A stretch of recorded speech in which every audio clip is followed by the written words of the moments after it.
안녕하세요, 나이스뱅크입니다. 이번 영상은 금리 인상 그리고 대출 규제, 우리 서민들은 어떻게 해야 할까요? 자, 첫 번째로 기준금리를 정하는 목적에 대해서 한번 말씀드리겠습니다. 정부가 기준금리를 정하는 가장 큰 목적은 크게 세 가지로 나눌 수 있습니다.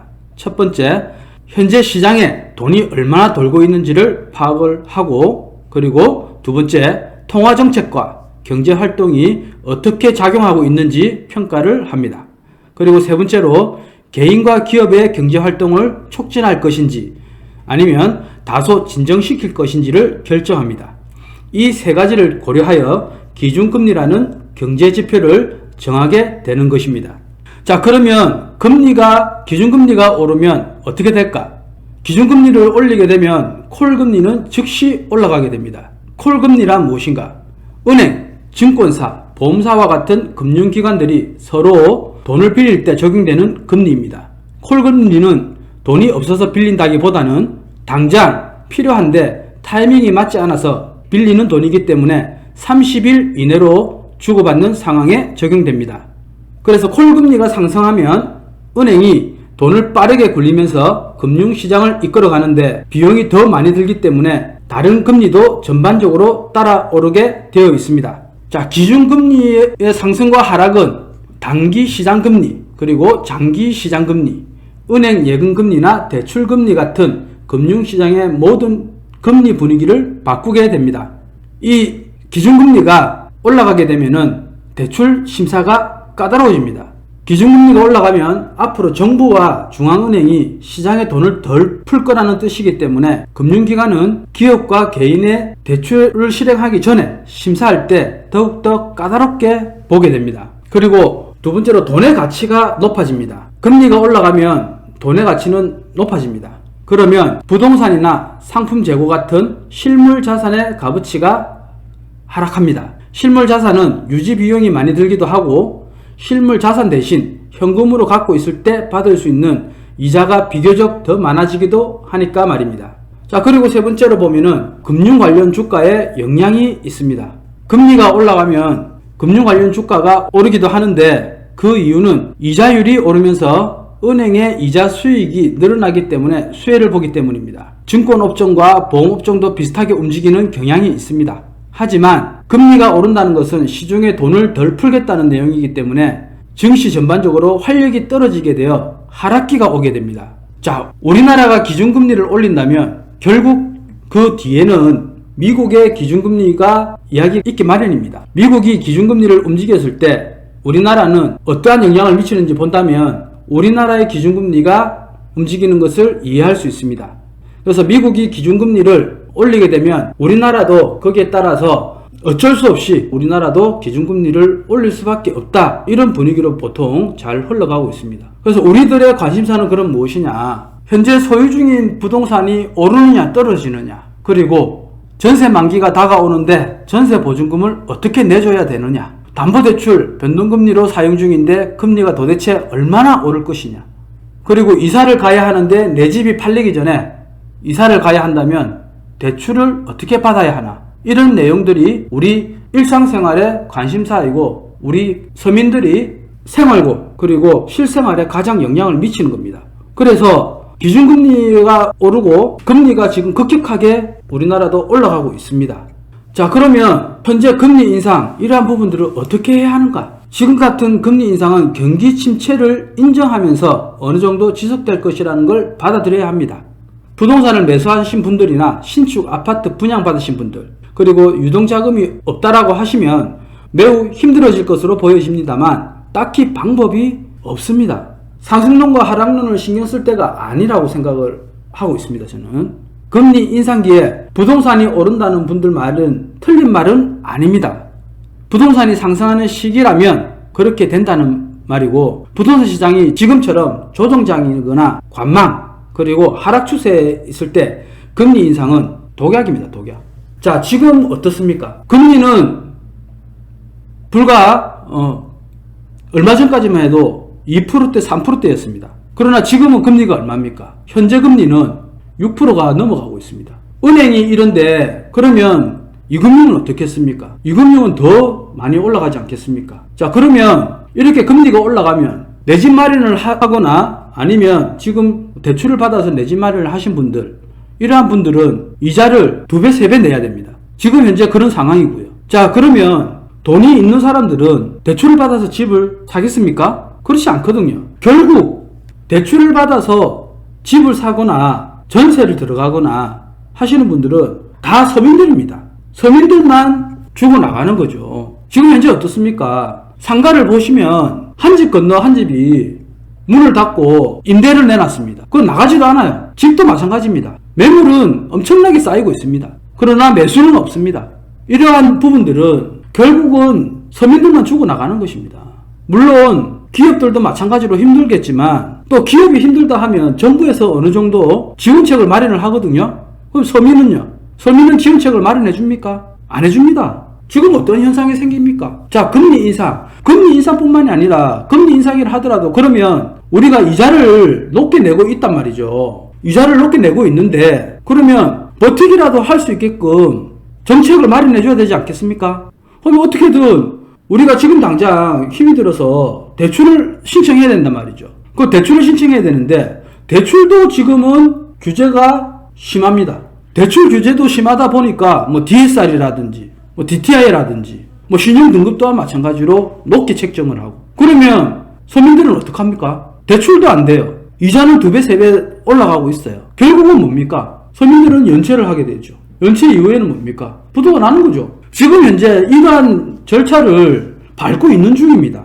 그래서 지금 가장 힘든 거는 우리 서민들이라고 저는 생각을 하고 있습니다. 그러면 서민들한테 어떠한 정책을 해줄 것이냐로 봤을 때, 자, 지금 부동산 정책을 본다면, 자, 조정지역에 대해서만 풀어놨습니다. 그러면 비조정지역이라, 그러면 지금 지방 같은 경우는 비조정지역에 들어가서 부동산이 거래가 활발하게 이루어져야 될 흐름에서 대출 규제로 인해서 오히려 더 거래가 다운이 됐습니다. 전세 또한 마찬가지고, 전세 사는 분들은 월세로 돌아서야 됩니다. 전세 대출이 왜? 전세 대출 받기에도 이자가 2배, 3배 올라갔거든요. 그러면은 그 전세 차라리 월세로 들어가는 게 낫지 누가 전세 대출을 받고 들어가겠습니까? 그리고 신규 분양도 마찬가지입니다. 미분양. 내가 분양을 받아서 들어가고 싶은데 분양 받을 때와 지금 입주할 때의 이자 차이는 엄청나게 납니다. 3배 정도 나오고 있습니다. 지금 현재. 그러면 그때 계획했던 그 상황이 지금 그 계획과 틀어지게 된 거죠. 그러니까 입주를 못하게 됩니다. 입주 포기하는 물량들이 지금 쏟아져 나오고 있습니다. 그렇다고 좋다 내가 이자를 높게 주더라도 내 집 마련이 꿈이어서 내가 어떻게든 먹고 쓰는 거를 줄이고 이자를 내면서 내가 집을 마련하겠다 라고 해서 입주를 생각을 합니다. 근데 거기에 또 무슨 문제가 생기느냐, 대출 규제가 심해서 그 또한 대출 받기도 쉽지가 않다는 말이죠. 그러다 보니까 기존에 구주택 거래 사람들이 일행이 있어야 신축이든 구축이든 거래가 돌아가죠. 근데 그게 없다 보니까 매물만 쌓이고 구축은 더욱더 가격이 떨어지죠. 매도 물량만 쌓이는 겁니다. 매도 물량만. 이러한 움직임이 보이게 되는데 그럼 가격이 매도 물량이 쌓여서 가격을 다운을 했어요. 그러면 이 물량들을 매수들이 받아줘야 되는데 현재 실입주자들이나 투자자들 모두 마찬가지로 이 물량을 소화시켜줄 매수가 없다는 거죠. 왜? 대출도 안 돼요. 이자는 높아요. 누가 지금 이 상황에서 집을 사려고 하겠습니까? 다 관망세로 돌아가죠. 매수들은. 그러면 전세 사는 사람들이나 월세 사는 사람들은요. 자, 이걸 한번 보면은 전세 사는 사람들과 월세 사는 사람들 그리고 집이 있는 사람들 내 집 마련을 하신 분들 이러한 분들도 마찬가지로 전세 사신 분들은 또 전세가 만기가 오면 또 전세를 들어가든지 해야 되는데 자, 지금 집을 가지고 계신 분들이 임대인들이 전세를 내놓게 됩니다. 그러나 임대인들도 이자 늘어나다 보니까 그 이자를 마련하기 위해서는 전세금을 올릴 수밖에 없어요. 월세도 마찬가지입니다. 그러면 전세금이 또 올라갑니다. 그럼 전세 대출도 쉽지가 않습니다. 그러다 보면은 전세에 있던 사람들이 월세로 돌아서죠. 그러면 월세는 또 물량이 줄어드니까 또 경쟁이 붙습니다. 그러면 월세는 또 덩달아 월세금이 올라갑니다. 이거를 지금 계속적으로 반복하지 않을까? 저는 그렇게 생각을 하고 있습니다. 서민들이 이 우리나라에 살면서 1차적으로 가장 목표가 뭡니까? 내 집 마련입니다. 내 집 마련. 주거가 안정이 돼야지만이 생활에 안정이 된다라는 걸 대부분 생각을 하고 있습니다. 내 집 마련을 1차 목표로 해서 열심히 일을 하고 열심히 저축을 하고 열심히 계획을 잡습니다. 이러한 부분들이 무너지게 되면 시장 경제가 급격하게 무너질 거라고 저는 생각을 하고 있습니다. 지금 현재 그 토입 단계를 지나 지금 접어들었다고 보고 있습니다.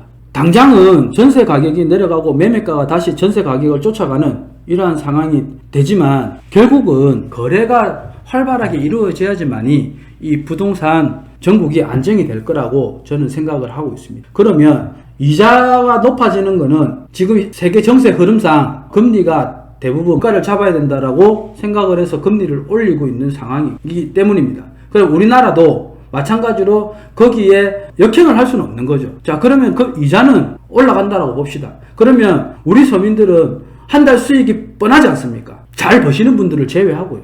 일반 서민들은 한 달 수익이 뻔합니다. 그 수익을 가지고 버텨야 되는데 버틸 수 있습니까? 만약에 이자를 100만 원을 내던 이자를 지금 얼마 냅니까? 200만 원, 300만 원 냅니다. 그러면 내가 먹고 자고 기본적으로 들어가는 생활비, 이건 어떻게 할 겁니까? 모질합니다. 그럼 결국 대출을 받아서 버틸 수밖에 없는데 그 대출마저도 지금은 규제로 인해서 다 묶여 있으니까 힘이 들다는 거죠. 그럼 이걸 어느 정도 순환시켜 주려고 하면은 이자가 지금 현재 올라가는 거는 전국 흐름이라고 본다면 대출은 어느 정도 서민들이 버틸 수 있는 그러한 활로를 뚫어줘야 되는 것은 아니냐, 저는 그렇게 생각을 강하게 합니다. 자, 그리고 금리가 지금 올라갔습니다. 많이 올라갔습니다. 물가는 어떻습니까? 어느 정도 물가는 잡히고 있다고 지금 다들 말을 하고 있습니다. 그러면 왜 물가가 잡히느냐? 금방 말씀드린 대로 저희들이 은행에 이자 내고 쓸 돈이 없어요. 모든 것을 줄여야 되는 상황입니다. 그러다 보니까 물가는 당연히 잡힐 수밖에 없죠. 이거는 억지 정책이라고밖에 저는 볼 수가 없습니다. 그래서 지금 현재 이런 상황이면 서민들은 정말 버티기가 너무 힘이 들다. 거기에 대한 활로를 정부에서 모색해야 되지 않느냐, 저는 그렇게 생각을 하고 있습니다. 자, 투자 또한 마찬가지입니다. 공급을 계획했던 신축 물량들은 빨리 추진하지 못하고 어느 정도 거래가 빠지고 나면 실소야들은 결국 집을 사든지 아니면 다시 전세로 들어가든지 어떻게든 나의 계획에서 포트폴리오를 변경해서 대응하셔야 됩니다. 자, 2008년 우리가 금융위기 이후에 대형 평형들이 아파트 같은 경우 대형 평형들은 30% 이상 급락을 했습니다. 그러나 어떻습니까? 불과 2년 3년 정도 지나서 2010년 이후에 실수요자들이 그 떨어진 물량들을 매수를 하면서 다시 아파트 가격들이 급등을 하기 시작했습니다. 그래서 몇 년 버티신 분들은 하락 시세보다 다시 상승 시세로 훨씬 더 많이 벌었기 때문에 투자에 좋은 사례로 남아 있습니다.